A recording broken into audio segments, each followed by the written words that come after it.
This is number seven podcast. Number 7 podcast. Welcome back to the number 7 podcast channel. Ever feel like you're working your tail off while someone else is reaping the rewards? Yeah. Well, that's a question at the heart of George Orwell's Animal Farm.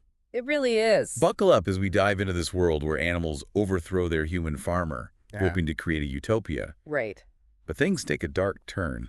Yeah, things don't quite go according to plan, do they?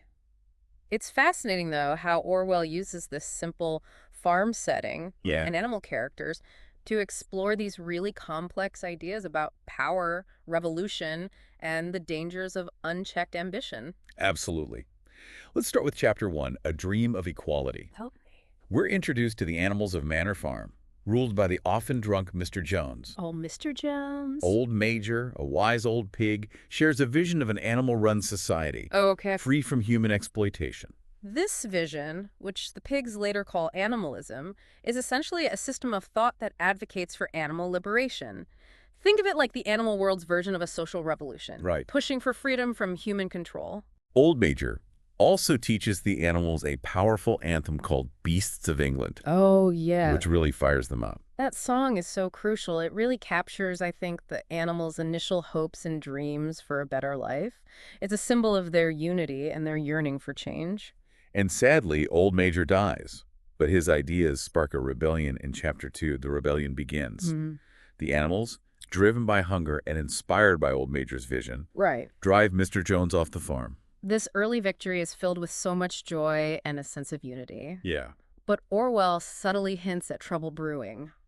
Napoleon, one of the pigs, takes the farm's puppies away for education. Interesting. This seemingly small detail foreshadows his future control and manipulation. Foreshadowing. I like Yeah. it. Okay, Chapter 3, The Joys and Challenges of Freedom. Yeah. The animals work hard but enjoy the fruits of their labor. Right. Boxer, the strong and dedicated horse, becomes a symbol of their collective effort. With his motto, I will work harder. Oh, Boxer. This chapter really explores the complexities of newfound freedom. The animals are free from human tyranny, but now they face the challenges of self-governance and figuring out how to create their own society. Yeah, it's not as easy as it sounds. No, not at all. They even established the 7 commandments of animalism, Okay. rules painted on the barn wall. Rules are important. Oh, they are, but as you mentioned, they won't stay the same for long. That's ominous. Chapter 4, The Spread of Rebellion sees the news of Animal Farm reaching neighboring farms, instilling fear in the human farmers and sparking hope in their animals. Yeah. Jones attempts to reclaim his farm in the Battle of the Cowshed, Right. but the animals, led by the clever pig Snowball, The snowball. bravely fight back and win. This victory is significant. I think it shows the potential for revolutionary ideas to spread and challenge the existing power structure. But the neighboring farmers' reactions, their fear and greed, also reveal a lot about human nature and the desire to maintain control. So true. Things get tense in Chapter 5, Seeds of Discord.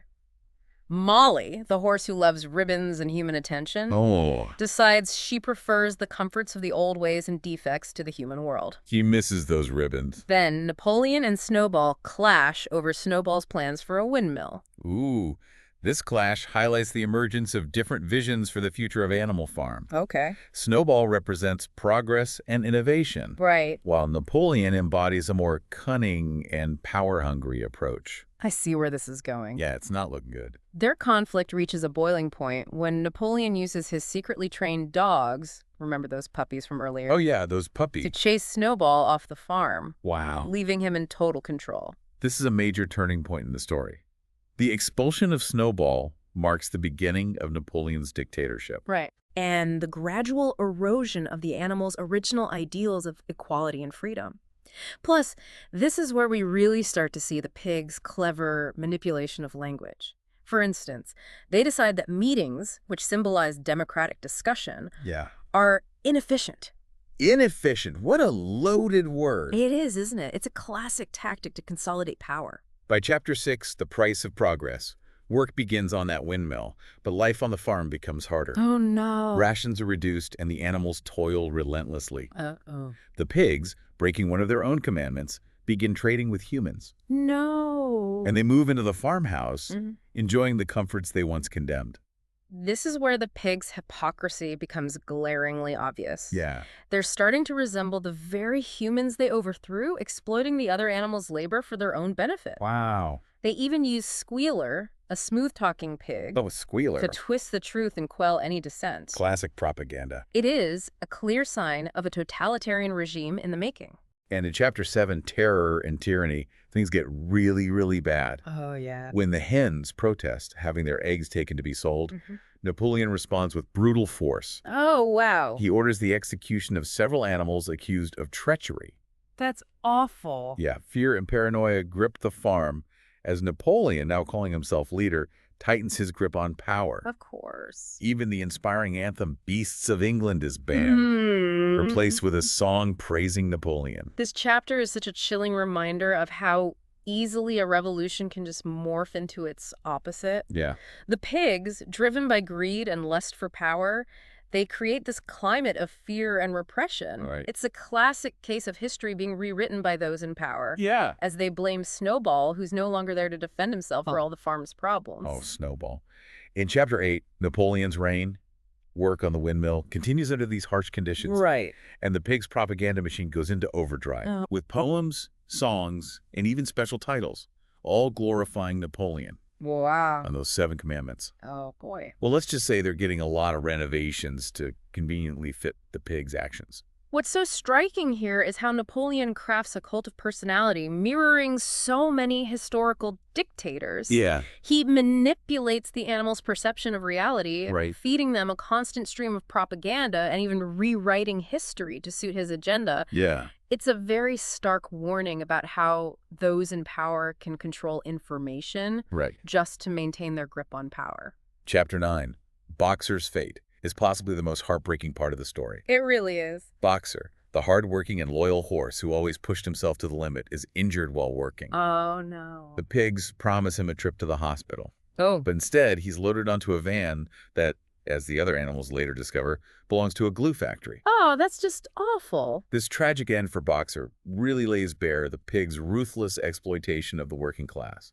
His unwavering loyalty and blind faith in Napoleon make his betrayal even more gut-wrenching. It's so sad. It's a sobering reminder that even the strongest and most well-intentioned among us can be manipulated by those in power. Absolutely. And finally, Chapter 10, the pigs become human.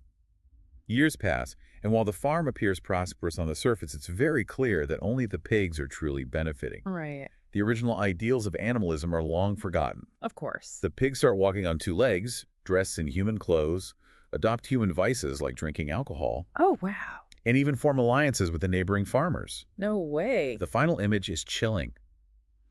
The pigs and humans are now indistinguishable, playing cards together. Orwell's powerful ending serves as such a stark warning about the cyclical nature of power and oppression. Yeah. The pigs, having fully embraced the ways of their former human masters, demonstrate the corrupting influence of unchecked power. Right. It leaves the reader with a sense of unease, Yeah. questioning whether any revolution can truly escape the patterns of the past. So after this journey through Animal Farm, what are some of the key things that stood out to you?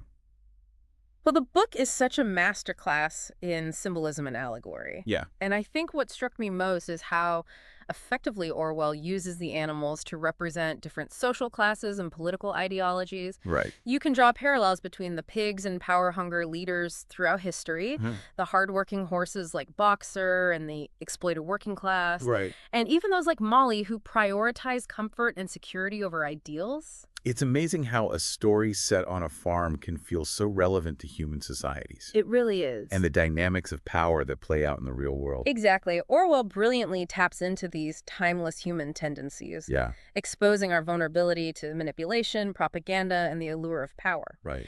Animal Farm serves as a cautionary tale, urging us to be vigilant against those who seek power at the expense of others, Yeah. and to question authority rather than blindly following. It really makes you think about those in power and how they might manipulate language or events to suit their own agendas. Oh, absolutely. Are there any real-world examples that come to mind? Oh, tons. Yeah. Think about how governments and political leaders use propaganda to shape public opinion, Right. often resorting to oversimplification, emotional appeals, or even outright lies, Oh. just to sway the masses. Yeah. We see this in wartime propaganda, political campaigns, and even in the way certain groups are demonized to justify discriminatory policies. It's a reminder that we can't just passively absorb information. Absolutely not. We need to critically analyze what we're being told, consider different perspectives, and be wary of those who try to control the narrative. Precisely. Animal Farm is a powerful testament to the importance of education, critical thinking, and open dialogue. Yeah.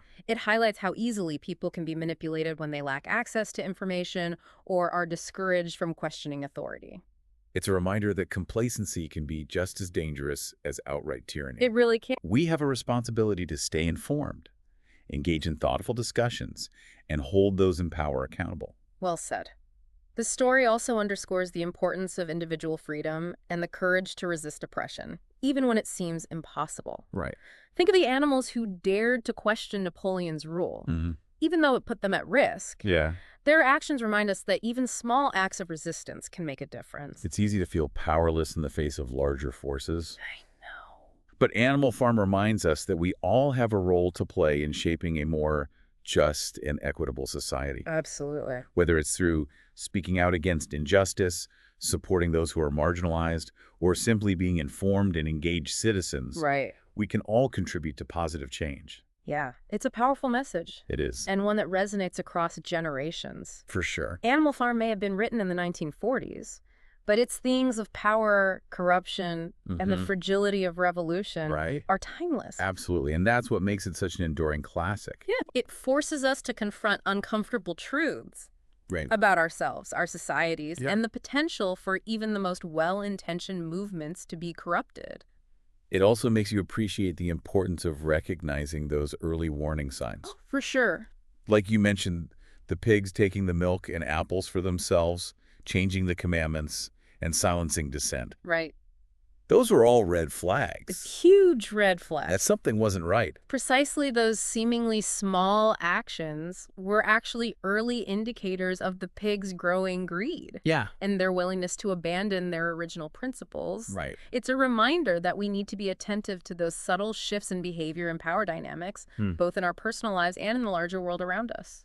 So what can we learn from Animal Farm and apply to our own lives? That's the big question, isn't it? It is. How can we avoid falling into the same traps? Right. I think one of the biggest takeaways is the importance of critical thinking.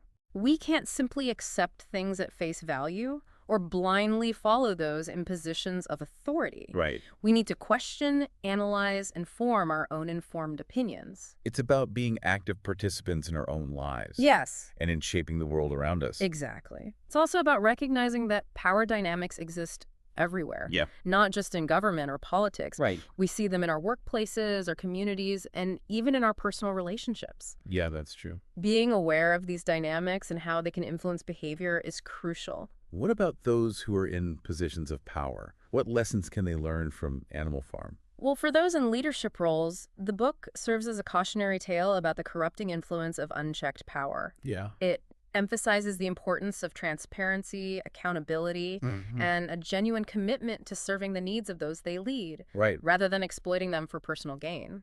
It's about leading with integrity and recognizing that true power comes from empowering others, Exactly. not from controlling or manipulating them. Well said.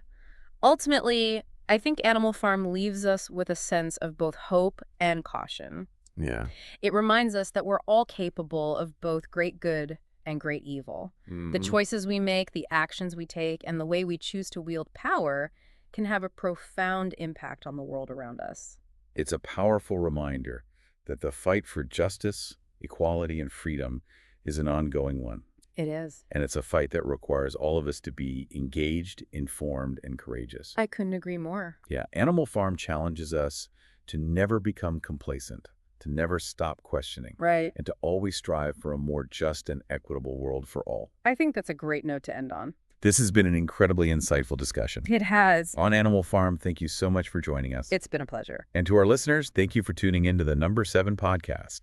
Don't forget to like, share, and subscribe for more fascinating deep dives into the world of literature and ideas. We'll see you next time.